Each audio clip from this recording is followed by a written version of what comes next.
sejauh mana dia bisa dibilang pengguna yang bisa dibilang sudah sampai level kecanduan.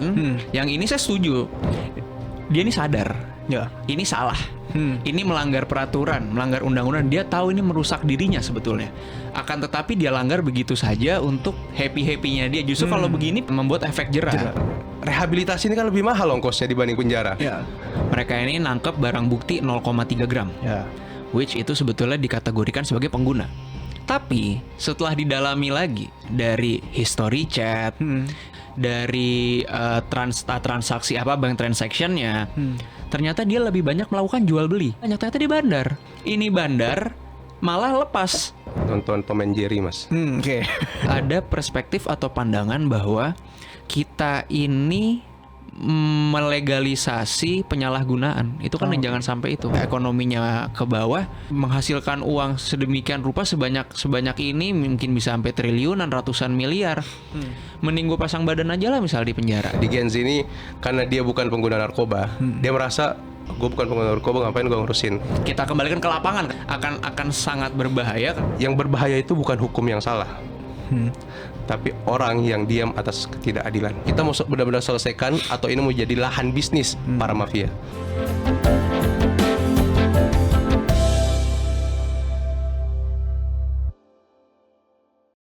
Halo Sobat Medcom, kembali lagi di Crosscheck. Masih bersama saya, Teo Filosifan, yang akan memandu Crosscheck pada kali ini. Nah, hari ini Crosscheck akan membahas topik yang menarik nih Sobat Medcom, yaitu soal pernyataan dari Menko Bidang Hukum, HAM, Imigrasi, dan Pemasyarakatan, yaitu Bapak Yusril Iza Mahendra. Jadi Pak Yusril ini bilang nantinya di KUHP baru, pengguna narkotika ini tidak akan dipenjara namun direhabilitasi.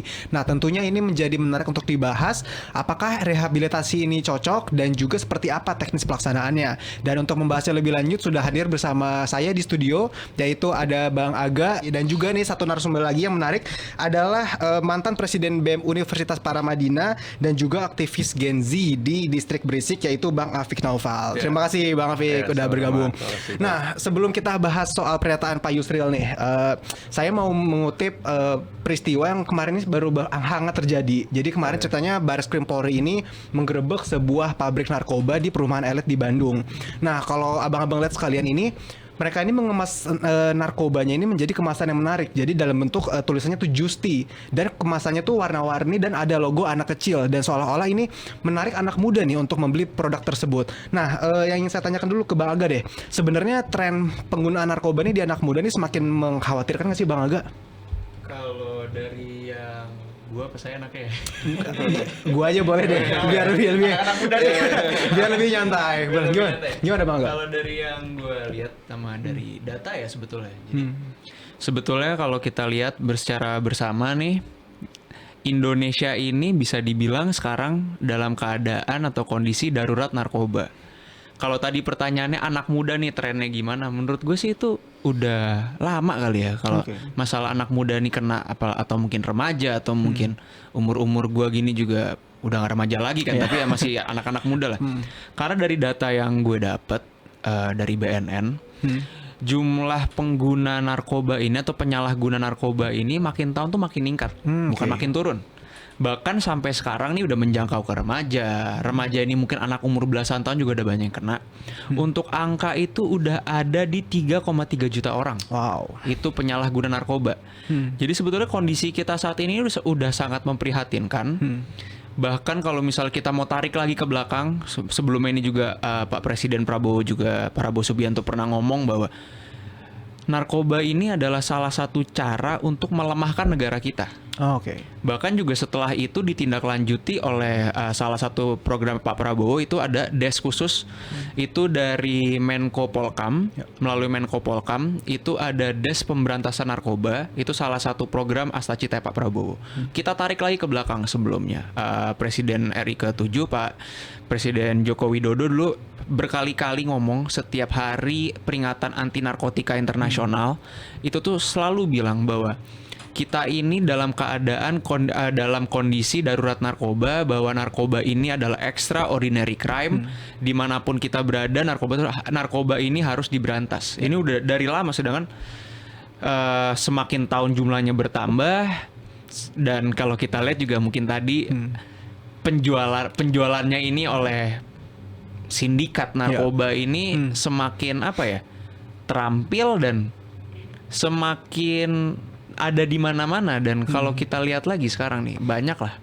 Mungkin bisa kita lihat di berita-berita atau kalau saya juga kebetulan saya praktisi hukum, jadi banyak teman-teman di Polri banyak dapat info-info bahwa banyak oknum-oknum sebagai aparat penegak hukum nih quote unquote berselingkuh dengan dunia narkoba, bahkan dengan bandar. Makanya kemarin ini menarik yang tadi Mas bilang pernyataan Prof Yusril, lalu mungkin sebelumnya juga ada pernyataan dari Jaksa Agung yang menyatakan bahwa haram bagi jaksa untuk melimpahkan perkara pengguna narkoba ke persidangan. Dan tadi dilanjutkan lagi oleh Prof Yusril, kalau nggak salah nih Jaksa Agung dulu yang ngomong, saya lupa deh. Dilanjutkan oleh Prof Yusril bahwa dalam KUHP baru atau KUHP baru pengguna narkoba ini tidak akan dipenjara. Kalau tadi saya sambungin lagi, mungkin maksud dan tujuannya baik ya, agar pengguna narkoba ini tuh atau penyalahguna narkoba ini tuh dapat direhabilitasi sehingga tidak perlu menjalankan pidana. Cuma mungkin ya, ini pendapat saya sebagai praktisi dan mungkin pengamat hukum juga lah ya. Ya sebagai praktisi hukum mungkin karena bisa menimbulkan multitafsir. Karena menurut saya sih harus dipilih ya. Untuk pengguna ini sejauh mana dia bisa dibilang pengguna? Apakah pengguna yang bisa dibilang sudah sampai level kecanduan?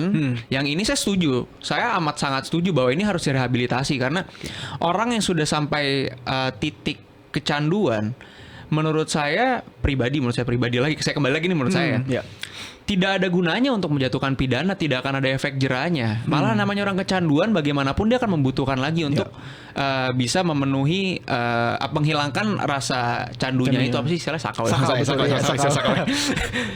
Karena edik itu. Sedangkan di sisi lain, kalau misalnya kita lihat pengguna ini ada juga mungkin orang yang dia ini sadar. Ini salah, ini melanggar peraturan, melanggar undang-undang. Dia tahu ini merusak dirinya sebetulnya. Akan tetapi dia langgar begitu saja untuk quote unquote happy-happynya dia. Justru kalau begini pidana menurut saya masih perlu di apply untuk orang-orang seperti ini, karena tujuan pidana itu kan salah satunya untuk membuat efek jerah. Untuk efek jerah untuk orang seperti ini masih bisa lah. Jadi kita kembalikan ke lapangan, karena sini kebetulan orang lapangan akan sangat berbahaya, karena saya mikirnya agak jauh dikit ya. Kalau kita lihat dari, saya sambungin lagi oleh omongan saya bahwa adanya oknum-oknum, bisa aja nanti malah terjadi skema seperti ini. Bahayanya lagi, hal-hal seperti ini tuh bisa jadinya apa ya istilahnya tuh ajang 86-nya mereka. Ini kan gawat dong. Justru kalau saya mikir jauh lagi, kalau saya mau bikin skema lebih jauh lagi, bisa aja nih tempat-tempat hiburan malam ini dia sebagai penyedia, misalnya penyedia, ini statement ini udah ada, pengguna bebas, udah lu pakai di tempat gue aja sini. Lu semua pengguna kalau ketangkap gue yang tanggung jawab. Dia kenapa berani ngomong gitu? Ya dia udah koordinasi sama oknum-oknum polisi yang ada. Bahaya dong kalau sampai terjadi kan. Makanya sebetulnya ini butuh pengkajian yang lebih dalam untuk appliance-nya nanti ya.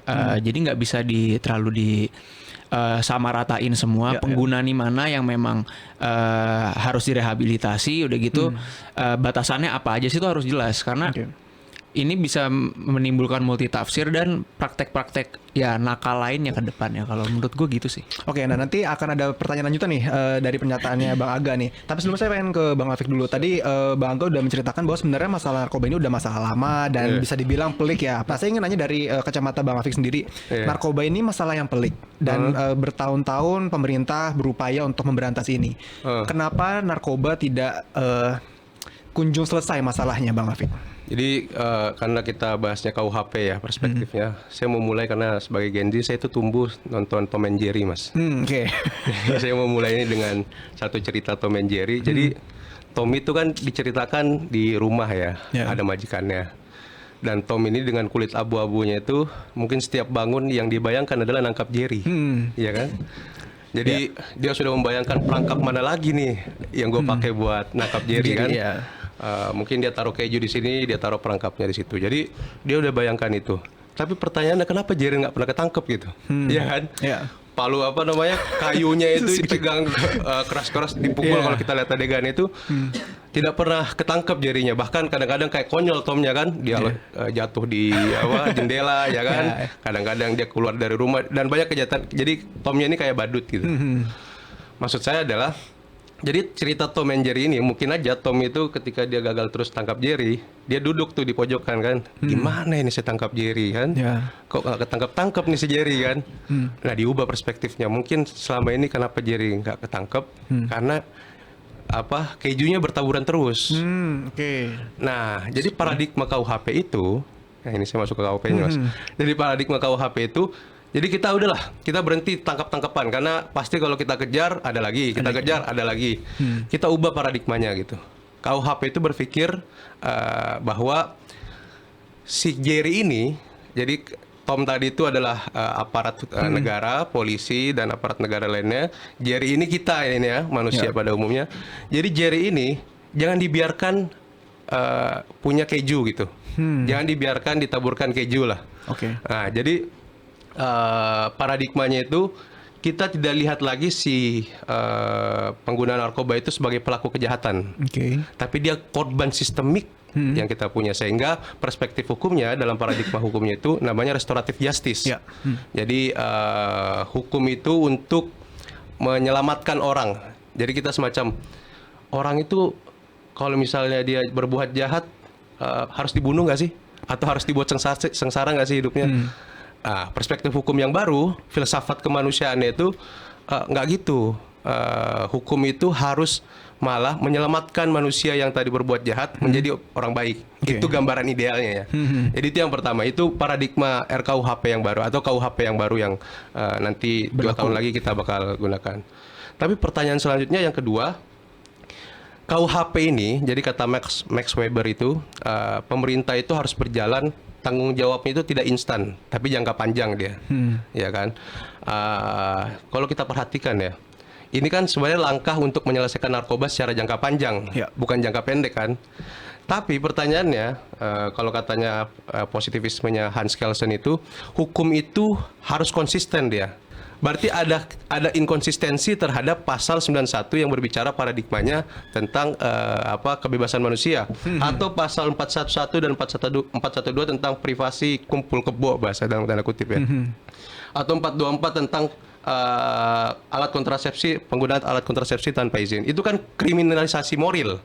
Ya, betul. Iya kan? Jadi kita di satu sisi punya adegan paradigma hukum yang visioner futuristik kayak dompetnya Doraemon, tapi di satu sisi kondisi hukum kita sendiri itu tidak futuristik. Itu sih. Berarti ini kan sebenarnya nyambung juga pertanyaan Bang Aga ya, sebenarnya tinggal pelaksanaannya gimana. Nah, teknis pelaksananya nih Bang Aga, tadi juga Bang Afik sempat bilang kan ada ketidakkonsistenan dalam situ. Nah, kalau KUHP-nya aja nggak konsisten, sebenarnya upaya nanti untuk memberantas narkoba bakal terwujud nggak sih, atau malah bakal tumpang tindih di belakang? Sebetulnya kalau menurut saya dalam pemberantasan narkoba ini kita kan udah punya undang-undang khusus kan, udah ada leg spesialisnya itu di Undang-Undang 35 2009, which itu udah 15 tahun lalu berarti kan. Ini sebetulnya pengajuan revisi undang-undang ini kayak udah cukup lama ya, kayaknya udah dari 2 periode lalu, mungkin dari tahun 2014 itu 2014-2019 tuh udah ada berkali-kali diajukan oleh DPR. Cuma hingga saat ini masih belum ada tindak lanjutnya. Jadi mungkin untuk penyempurnaan dalam pemberantasan narkoba ini kayak tadi yang saya bilang, pengguna ini sejauh apa sih yang bisa di RJ itu yang mana, pengguna yang mana sih yang mungkin masih bisa kita quote unquote kenakan pidana, ini harus lebih detail lagi, karena kalau kita lihat nanti ada revisi harus kita kaji lagi dari semanya gimana, kan ada banyak sema. Udah gitu mungkin dari jurisprudensi yang ada gimana, apakah ini masih berlaku pada keadaan yang sekarang ini dengan berkembangnya zaman. Tadi bahkan ada narkoba yang dibungkus dengan packaging anak muda dan lain-lain gitu. Kalau kembali lagi, kayak kebetulan saya juga praktisi, jadi banyak teman-teman di Polri. Kalau saya ngobrol-ngobrol sama teman-teman yang ada di bagian direktorat narkoba gitu, banyak mereka tuh sebetulnya kayak tangkapan awal. Di awal ini mereka ini nangkep barang bukti 0,3 gram, which itu sebetulnya dikategorikan sebagai pengguna. Tapi setelah didalami lagi dari history chat, dari tracking phone call-nya, dari transaksi bank transaction-nya, ternyata dia lebih banyak melakukan jual beli. Oh, oke. Jual beli sama orang-orang banyak ternyata di bandar. Kalau kita generalisasi kan. Kita samaratakan dia itu sebagai pengguna kan bahaya kayak gini. Ini bandar malah lepas. Karena kita ini telah quote unquote dalam tanda kutip melegalkan penyalahgunaan dengan ada statement tadi. Ini makanya sebetulnya sedikit berbahaya meskipun maksudnya baik. Tapi mungkin nanti bisa diperbaiki dengan penerapannya nanti. Sama kita ini selama ini kalau dari yang saya lihat ya, bertahun-tahun tuh pemerintah itu selalu menggalakkan yang ada pemberantasan. Pemberantasan narkoba, bandar, udah gitu selalu dalam hal expose atau mungkin gelar gitu, mereka menunjukkan tangkapan misalnya barang bukti sejumlah berapa kilogram, senilai berapa miliar rupiah. Itu kan kalau gitu malah yang ditunjukkan tuh buat orang-orang mungkin yang belum jadi bandar gitu, yang tahu-tahu malah jadi menarik nih, bisnisnya menarik nih. Nilainya puluhan miliar, ratusan miliar, mungkin triliun. Harusnya tuh ini kalau dari saya ya, balik lagi semua ini kembali lagi ini pendapat pribadi ya. Kita tuh harus mungkin menggalakkan yang namanya preventif. Oke, pencegahan berarti. Pencegahan. Karena kalau kita lihat mungkin dari BNN sendiri, dia tuh ada istilahnya tuh main reduction, supply reduction. Supply reduction dengan pemberantasan itu. Cuma kita ini semua ini telah abai kali atau mengesampingkan yang namanya main reduction ini. Main reduction untuk pengguna. Mungkin bagaimana bisa untuk caranya mungkin itu lebih teknis kali ya. Apakah itu dengan kurikulum udah ditanamkan sejak anak-anak TK atau mungkin SD bahwa narkoba nih bahayanya ini loh. Makai narkoba nih lo nggak keren gitu misalnya kan. Udah gitu kalau mau dianalogiin mungkin gampangnya simpel ya, ini kita anak muda semua kan di sini ya. Analogi gini, misalnya sebetulnya saya Islam atau mungkin masih Islam juga ya kan. Kita kalau misalnya orang-orang Islam nih, anak-anak muda gitu tanyain, "Bro, lu sholat alhamdulillah. Subuh gimana?" "Tinggal siangan misalnya." Oke. Tapi sholat dong kan wajib. Oke. Minum alkohol? Enggak bro, dosa bro alkohol ya kan. Dosa nih enggak. Tapi kadang ada juga, lu minum alkohol nggak? Ya minum sih gue sekali-sekali gitu. Padahal dosa besar loh nih alkohol nih dalam Islam. Zina nggak? Ya kita banyak anak-anak muda sekarang, banyak bos yang zina sekarang kan. Malah sekarang ada yang orang saya lihat tadi beritanya di Bandung di mana anak-anak muda hamil luar nikah tuh banyak. Tapi pasti tanya, makan babi nggak? Enggak. Haram. Nah, bagaimana kita nih kalau kita mau analogi ke situ ya, kita sebagai orang Islam gitu maksudnya. Ninggalin sholat masih, udah gitu minum alkohol zina juga masih ada, babi kok bisa? Enggak. Apakah karena diharamkan bener-bener ditanamin dari kecil ini haram jadi jangan sampai disentuh? Apa bagaimana nih kalau misalnya bisa ngebuat mungkin dari anak-anak muda ya, karena ini kan kita tanamkan di anak-anak muda sekarang, dengan dia melihat narkoba nih, oh enggak nih haram, ini nggak baik buat gue. Jadi dengan kurangnya orang-orang atau mennya ini untuk mau make, otomatis dengan mau supply-nya sebanyak apapun, demand-nya nggak ada ya akan mati dengan sendirinya. Makanya ini yang suka dilupakan. Langkah preventifnya, karena kita selalu mencegah. Dan dalam pencegahan, kita ini berantas. Dalam pemberantasan itu tiap penangkapan itu expose-nya berapa kilo, berapa duit. Nah itu kan harusnya mungkin kalau misalnya penangkapan gitu atau expose gitu, dengan kita menyita barang bukti ini, kita telah menyelamatkan berapa ribu anak bangsa kan tuh akan lebih baik. Mungkin dari itu lebih preventif ya. Iya, dan berarti dari kecil tuh udah ditanamin ya kalau narkoba ini haram, dampaknya buruk. Nah, kalau gitu soal teknis nih nanti pelaksanaannya. Tadi Bang Angga juga sempat bilang soal kita harus pilih-pilih nih mana yang harus restoratif justice, mana yang harus dipidana. Cuman kan masalahnya gini Bang Angga. Kalau ada misalnya kita anggap dia pemakai. Ketika ditangkap dia bilang saya ini pemakai, saya korban. Nah, bisa aja dia ini berbohong kan? Bisa aja sebenarnya dia pemakai aktif yang tahu salah tapi dia sengaja untuk nyari-nyari. Nah, kira-kira itu bukannya akan tambah bikin penegakan hukumnya susah? Gimana cara cari tahu mens rea-nya atau niat jahatnya? Gimana tuh Bang Aga kira-kira? Itu susah nggak? Enggak, itu gunanya penyidik kan. Itu gunanya penyidik, dia sekolah penyidikan, dia tahu mana orang bener mana orang salah, dia tahu bagaimana mengungkapkan bukti mengungkapkan apa yang orang utarakan ternyata tuh bukan. Itu gunanya mereka dapat mengumpulkan bukti-bukti yang ada. Makanya kayak tadi saya bilang, ini ketangkep bandar ketangkep 0,3 gram pas ditelusuri dalam ternyata dia bandar bukan pengguna. Ya itu sebetulnya sih kembali lagi kepada aparat penegak hukumnya kalau itu. Oke, berarti kita sepakat nih berarti bahwa nanti pengguna bisa direhabilitasi tapi kita tetap perlu dalamin dulu nih. Betul. Apakah dia memang pengguna sebagai korban atau justru malah bandar. Jangan sampai ternyata dia bandar ternyata loss. Ya makanya kalau dari tadi saya tuh bilang bahwa saya sepakat kalau pengguna ini memang harus direhabilitasi. Cuma sejauh apa dia sebagai pengguna itu harus ada batasan yang jelas dan pemisahan yang jelas. Kalau misalnya kita balik lagi nih generalisasiin semuanya, ini karena ngomongnya panjang cepat jadi suka belibet. Itu ya kayak tadi bahaya karena satu bisa jadi ajang 86-nya oknum-oknum, dua bisa jadi kayak tadi kalau misalnya ada tempat hiburan malam yang mau menyediakan akhirnya dia bisa quote-unquote lagi pasang badan karena adanya dia udah koordinasi, tiga bisa ada perspektif atau pandangan bahwa kita ini melegalisasi penyalahgunaan. Itu kan yang jangan sampai itu karena ya tadilah kayak tadi saya bilang, orang ini sebenarnya pengguna yang dia tahu bahwa ini salah harusnya bisa jerat dengan ada pidana, tapi dia malah jadi ya udahlah gue mah direhab ini pakai terus aja, gue kalau rehab pakai lagi nggak ada efek jerahnya. Sedangkan orang-orang yang butuh rehabilitasi ini emang orang yang benar-benar udah kecanduan. Karena sebagaimana kita ketahui bersama sekarang ini kondisi sekarang ini, jaksa pun dalam melakukan eksekusi rehabilitasi itu agak sulit. Karena di lapangan ini anggarannya kurang. Masalah anggaran kita juga kembali ke anggaran lagi. Cuma ya kalau kita mau normatif, saklek, mau bebenah diri ya ini konsekuensi negara hukum. Tingkatkan anggaran. Ya benahi yang ada. LP penuh ya tingkatkan anggarannya untuk LP. Jangan sampai karena lapas penuh, LP penuh, akhirnya malah kita cari jalan pintas ya kayak gini tadi. Padahal ini ya tugas kita bersama, tugas pemerintah untuk meningkatkan anggaran karena memang keadaan sekarang udah darurat narkoba.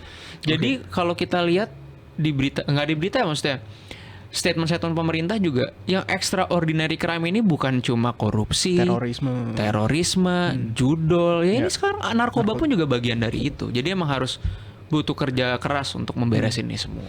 Oke, nah saya pengen geser lagi ke Bang Afik nih. Tadi Bang Afik sempat bilang bahwa jangan sampai kita membiarkan kejunya bertebaran gitu karena nangkepin satu ya nanti akan ada lagi. Nah, kalau gitu sekarang kita ambil ke perspektif sebagai bandar. Nah, menurut Bang Afik sendiri tetap merasa nggak efektif tuh kalau misalnya polisi fokus nangkep bandarnya. Apakah tetap hitungannya kejunya akan nambah atau Bang Afik sebenarnya setuju kalau di sesi pemberantasannya ini polisi harus gencar nangkep bandarnya? Ya, jadi mohon maaf saya kan anak filsafat jadi selalu menariknya jauh-jauh kan.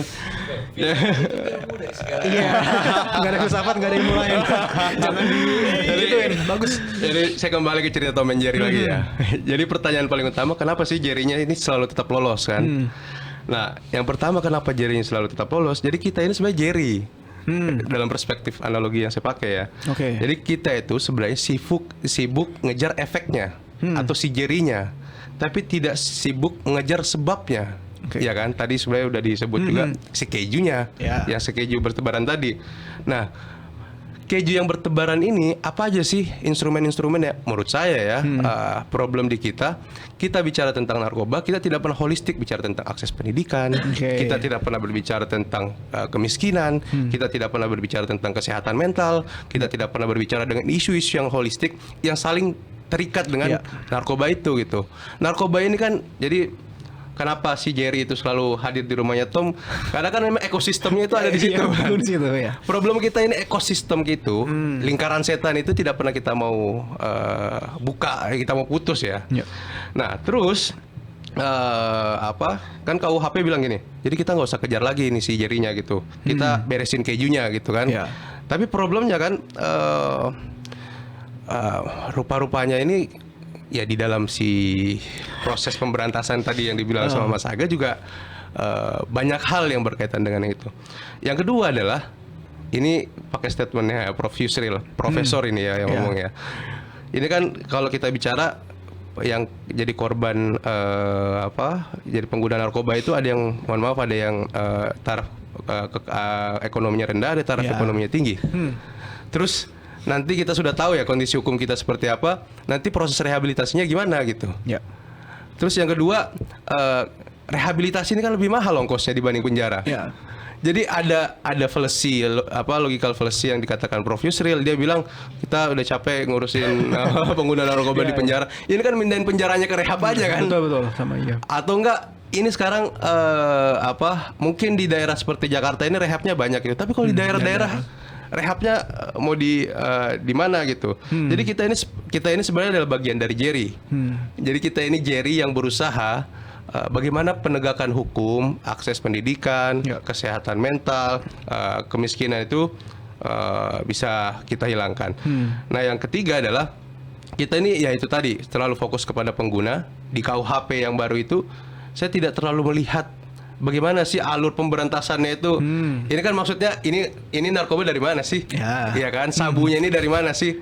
Ini kan berarti ada banyak nih instrumen yang terjadi di tengah jalan. Yang keempat, paradigma yang dipakai KUHP ini jangan sampai cuma kosmetik hukum aja gitu. Tapi dia seperti bertopeng sama paradigma yang terlalu heroik, padahal sebenarnya tidak begitu efektif juga bekerjanya. Nah, yang terakhir, nah ini saya karena harus membicarakan sebagai orang yang berbicara etika, kata Foucault itu, hukum itu tidak hanya alat untuk mengatur, tapi dia juga alat kekuasaan. Ya kan, kita nggak bisa pungkiri kekuasaan selalu pakai hukum gitu. Nah, rehabilitasi ini kan konsepsinya banyak ya. Rehab itu bisa sampai di rumah, ya kan? Rehab itu bisa sampai di tengah jalan gitu kan. Nah, kalau misalnya rehabilitasi itu perspektifnya sangat luas, pertanyaan selanjutnya ruang privasi orang gimana? Ya kan? Padahal yang kita mau selesaikan di KUHP yang baru ini adalah ya kita menegakkan ruang privasi ada, ruang kebebasan ada. Jangan sampai KUHP yang baru ini mengganggu ruang privasi orang gitu ya. Oke, nah tadi Bang Afik sempat bilang bahwa sebenarnya masalah narkotika itu kan nggak berdiri sendiri ya. Dia datang dari masalah tadi masalah kesehatan mental, masalah struktur sosial segala macam. Nah, Bang Afik sendiri melihatnya penegak hukum udah berkolaborasi belum dengan seluruh sistem itu atau malah masih kurang nih untuk menggandeng sektor-sektor lain gitu supaya masa pemberantasan narkoba ini jangan cuma tangkep gitu Bang Afik. Ya, kita sebenarnya kalau ngelihat visi yang diterangkan oleh presiden yang terbaru ya Prabowo dalam menjelaskan konsepsi hukum kita, reformasi hukum kita, dia kan selalu bicara kejahatan atau ketimpangan di tengah masyarakat kita itu lahir dari sistem. Ya itu kan selalu. Bahkan kemarin dia pidato di acaranya Golkar, dia bicara tentang pilkada aja, dia bilang ini urusan sistemik, ya kan. Nah, jadi sebenarnya kita bisa membangun sedikit optimisme bahwa segala kejahatan yang mau diselesaikan oleh Presiden Prabowo di komando Presiden Prabowo ini selalu pendekatannya sistemik, bukan instan ya, bukan kayunya si Tom tadi gitu, tapi urusan keju yang mau diselesaikan gitu. Tapi pertanyaan selanjutnya, ya ini kita nggak bisa pungkiri, kita ini ada di kultur yang cukup ya sebegitu rupa gitu. Dan ya yang terjadi hari ini Jaksa Agung ngomongnya beda, Menko Polkamnya beda, Menko HAM-nya beda. Jadi ini tentunya perlu pengkajian yang lebih dalam, dia ngumpul kalau ini memang darurat ya. Kan kita nganggap ini darurat, tadi sudah beberapa aspek menjadi isu darurat nasional. Ya kita harus duduk bareng-bareng, kita selesaikan ini dengan kajian yang sistematis, pelan-pelan dibacanya, diurainya. Kita mau benar-benar selesaikan atau ini mau jadi lahan bisnis para mafia. Ya, jangan sampai hukum ini malah jadi lahan bisnis ya, bukan mafia gitu. Nah, balik ke Bang Angga. Bang Angga, pernyataan Pak Yusril soal nantinya rencana di KUHP pengguna tidak akan dipenjara tapi direhabilitasi. Nah, menurut Bang Angga, apa sih PR pemerintah dan juga polisi dan aparat penegak hukum lain supaya aturan itu jangan sampai disalahartikan. Jangan sampai nanti ada anak muda ngerasa, oh pengguna cuma direhabilitasi, boleh coba-coba. Jangan sampai jadi ajang. Gimana ya? Apa sih tantangannya? Makanya tadi saya bilang undang-undang narkotika nih perlu adanya revisi, perlu adanya mungkin RDPU dari ahli-ahli dalam bidang itu, mungkin dari BNN atau mungkin ormas-ormas yang memperjuangkan adanya anti narkotika itu, agar mungkin bisa dibahas bersama kira-kira apa yang dibutuhkan. Karena kalau kita lihat revisi ini udah diajukan sejak lama.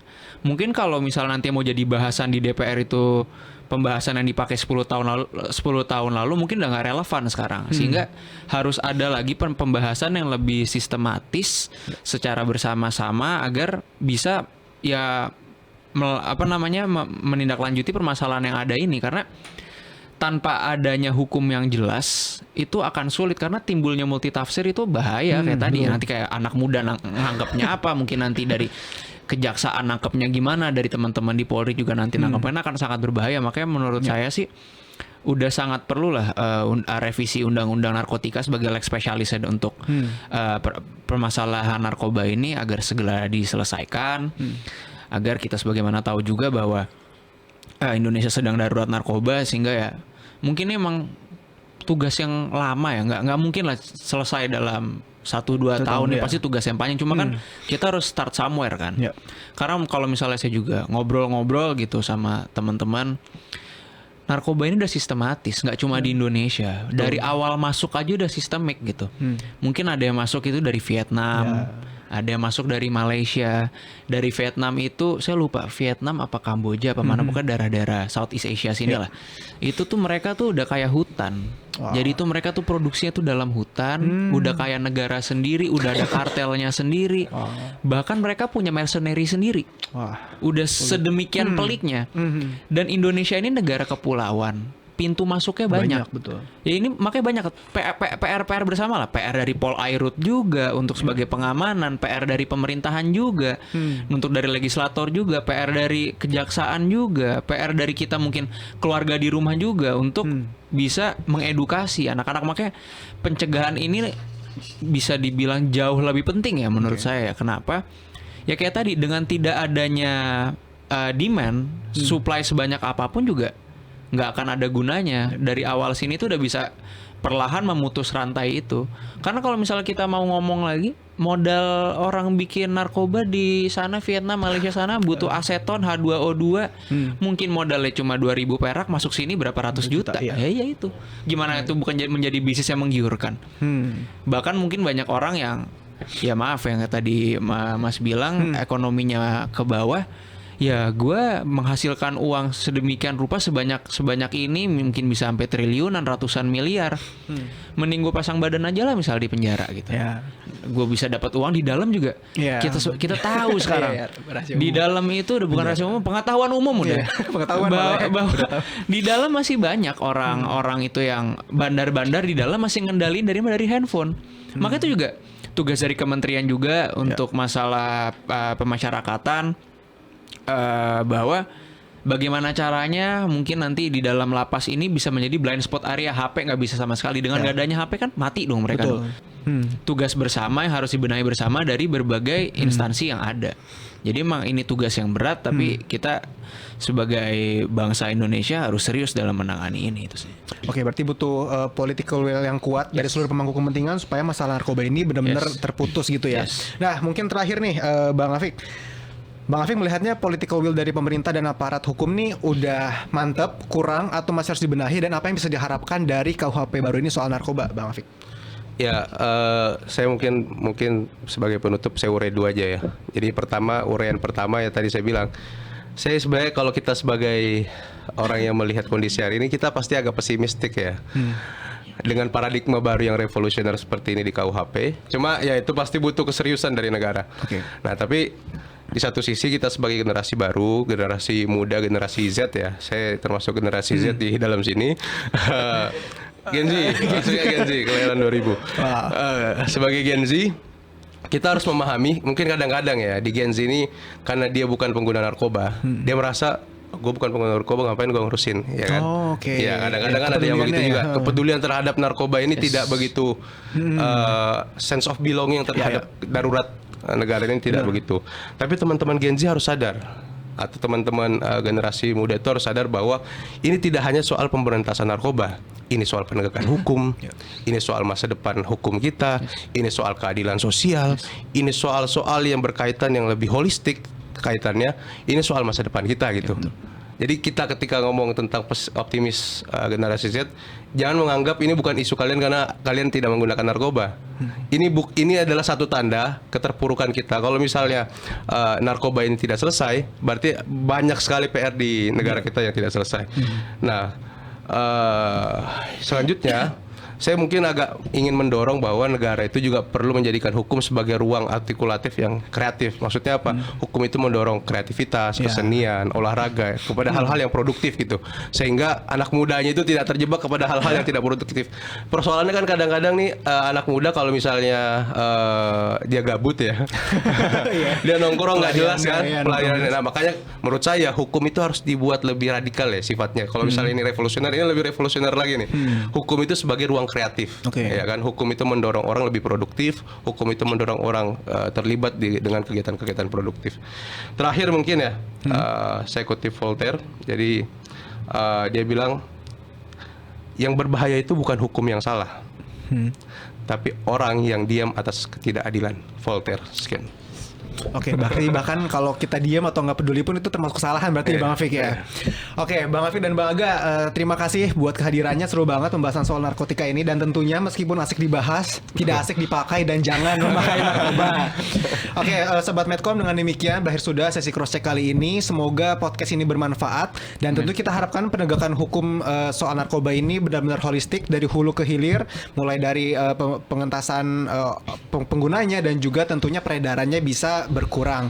Dan juga tentunya bagi Sobat Medcom, khususnya anak muda, jauhi narkoba. Seperti Bang Afik bilang, tetaplah kreatif, tetaplah produktif, cari pergaulan yang positif supaya kalian tetap bisa berkarya dan tidak terombang-ambing oleh pergaulan yang salah. Dengan demikian berakhir sudah sesi cross check kali ini. Terima kasih sekali buat Bang Afik dan Bang Aga. Kita doakan sehat-sehat dan sukses selalu. Sampai jumpa di cross check minggu depan. Dadah.